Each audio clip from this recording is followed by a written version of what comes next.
Hi everyone, I am here with a review on how to play the Peru Blue Boogie on the bass. We have our music here in front of us. You'll see it says cello. The bass part is identical with one difference that we'll talk about in a minute. But let's start by just reviewing quickly on our instrument what notes we're going to need to play this. So there's only 5 notes in the Peru Blue Boogie. The first is our open D string.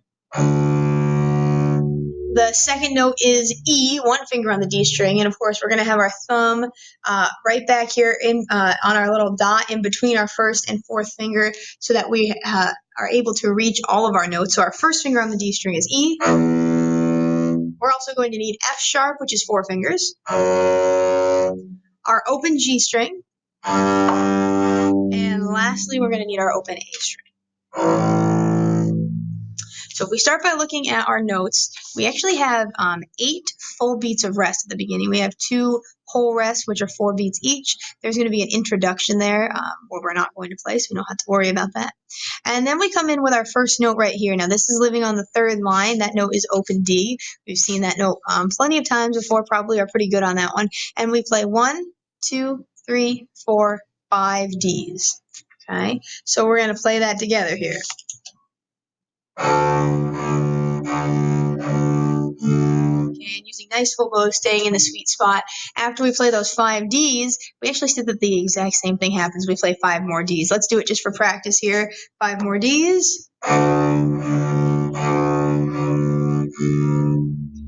After that, this next part is where all of the violins and violas and cellos have to put fingers down. For the basses, they get a little bit of a break here. This note is actually open G, so open this top space here. G, no fingers. We play 5 of those. So the bass actually has the easiest job for this part. We're going to play our open G. Here we go. And now we're going to have to put some fingers down. After that open G, this note is F sharp, 4 fingers on the D string. Now during these 3 beats of rest here, that's where we're going to take our time to make sure our hand's in the right spot and we have our fingers down where they need to be. So you have 3 whole beats to get there. Let's play our 5 F sharps. Okay, moving to the next line here. 3 E's. 1 finger. So it's going to be E, E, E. Let's try that. Here we go. Good. 3 Ds. And 5 Ds. So that's the whole first half of this piece. So lots of open strings, and then we get an opportunity to put 4 fingers down here and 1 finger down here.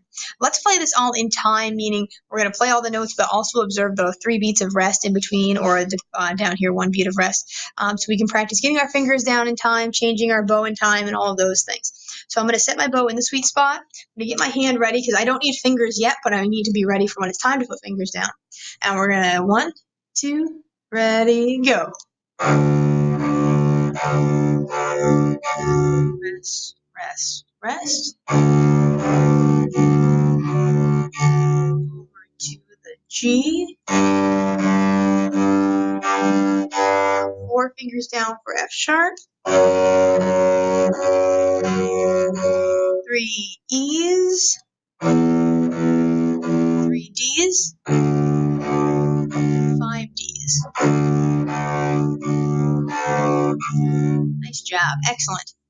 Now, that's the first half of the piece, and if you look at the second half, everything looks very similar. We have our 5 Ds, 5 Ds, 5 Gs, 5 F sharps, 3 E's, 3 Ds, all of that's identical until you get to these last 2 measures. Now, the second measure to the end, super easy. It's a D with 3 rests. Rest, rest, rest. This note right here, this is an A. You can play this note on the bass by putting 1 finger down on the G string. We haven't learned how to do that yet. That is an option you can do. So it's A, A, D. So, oops, sorry. If you feel comfortable doing that. Your other option is to bring that down an octave and play your low A string. So it would be open strings. And I usually leave that up to the bass player to decide, do they want to take that extra challenge and put 1 finger down, or just pop down to the A string, because all of the other instruments get to play open A there. So it's totally your choice. So let's do the ending. Why don't we go we'll go E, E, E, D, D, D, D, A, D. And this time when I play, I'm going to pop down and play the lower A. just so you can kind of hear what that's going to sound like. So here we go for my 3 E's. Ready, and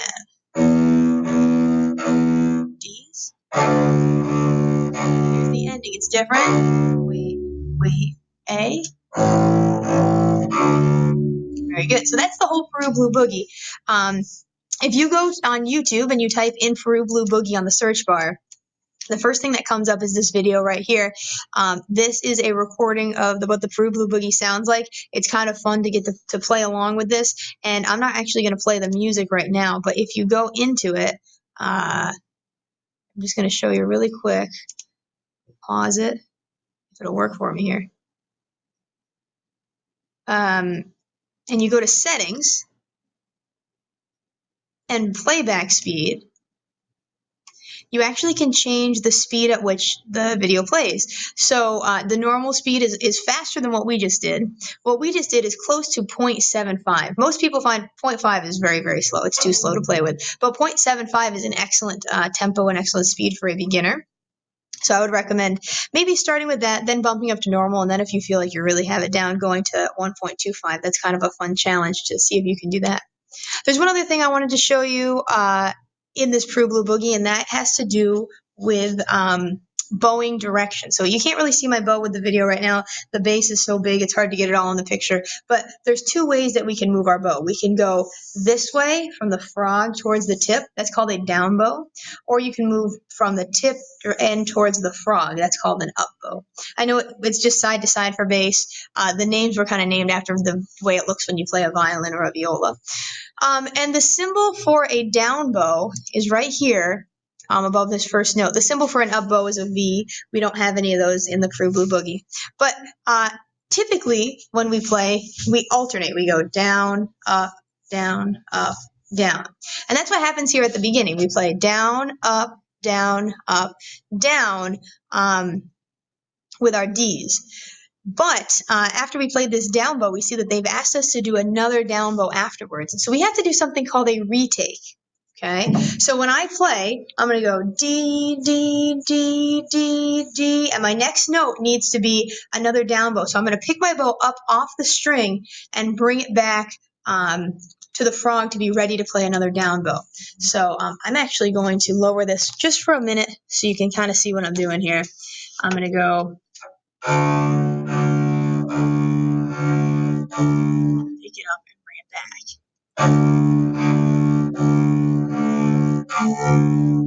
Okay. Now looking on the screen, let me just get you back here. Oops. There we go. Looking on the screen, these little apostrophes are the musical symbol, the string symbol for retake. When you see that, it means pick your bow up and bring it back and do a retake. So if you're feeling really good about the notes, the next step is to add the bow direction. And anytime the music says to play a down bow, make sure you're doing a down bow. Okay, so that's everything on the Peru Blue Boogie. Spend some time this week practicing with the recording, practicing on your own, getting all those notes in tune, having your fingers in the right spot, and we will play through that again at our next lesson. So happy practicing, and I'll see you next week. Oops.